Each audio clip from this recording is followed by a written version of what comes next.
എന്താണ് status role എന്ന് വെച്ചാൽ സമൂഹത്തിലെ പദവിയും പങ്കും എന്താണ്?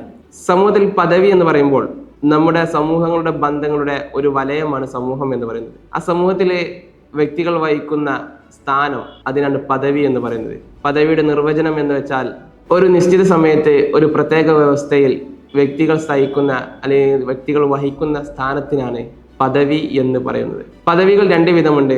ഒന്ന് ആരോപിത പദവി, മറ്റൊന്ന് ആർജിത പദവി. നമ്മൾ ആർജിത പദവി എന്ന് വെച്ചാൽ നമ്മൾ നേടിയെടുക്കുന്ന, സമൂഹത്തിൽ നമ്മൾ നേടിയെടുക്കുന്ന പദവിയും, മറ്റൊന്ന് ആരോപിതം പറഞ്ഞാൽ ആദ്യമേ നമുക്ക് സമൂഹത്തിൽ ലഭിക്കുന്നതുമായിട്ടുള്ള പദവികളാണ്. അപ്പൊ നമ്മുടെ ആരോപിത പദവിയിൽപ്പെട്ടതാണ് സമൂഹത്തിന്റെയും അതുപോലെ തന്നെ നമ്മുടെ ജാതീയതയും ഗോത്രത്തിന്റെയും എല്ലാം പേരുകളും മറ്റും. എന്നാൽ ആർജിത പദവിയിലാണ് നമ്മുടെ വൈവാഹികം, അതുപോലെ തന്നെ അച്ഛൻ എന്നീ സ്ഥാനങ്ങളെ നമ്മൾ എന്താണ് ആർജിത പദവിയിലാണ് ഉൾപ്പെടുത്തിയിട്ടുള്ളത്. ഇതാണ് പദവിയുടെ രണ്ട് വിഭാഗമായിട്ട് വരുന്നത്. ഒന്ന് ആർജിത പദവിയും മറ്റൊന്ന് ആരോപിത പദവിയും.